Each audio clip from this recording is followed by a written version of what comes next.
Welcome to the in front of me CUBOT tablet 10, and I'll show you how to check battery health with Ampere app on this device.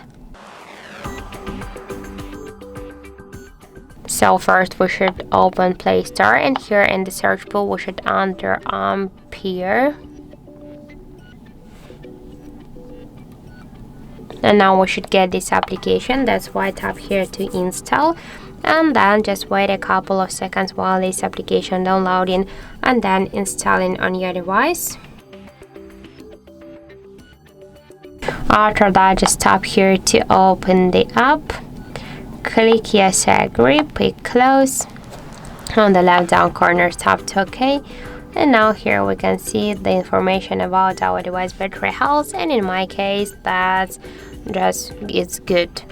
And also you can find here more information like the battery level, capacity, battery capacity, voltage, device model, Android version, and more other info. So that's it. Thank you for watching, and if you find this video helpful, don't forget to leave a like, comment, and to subscribe our channel.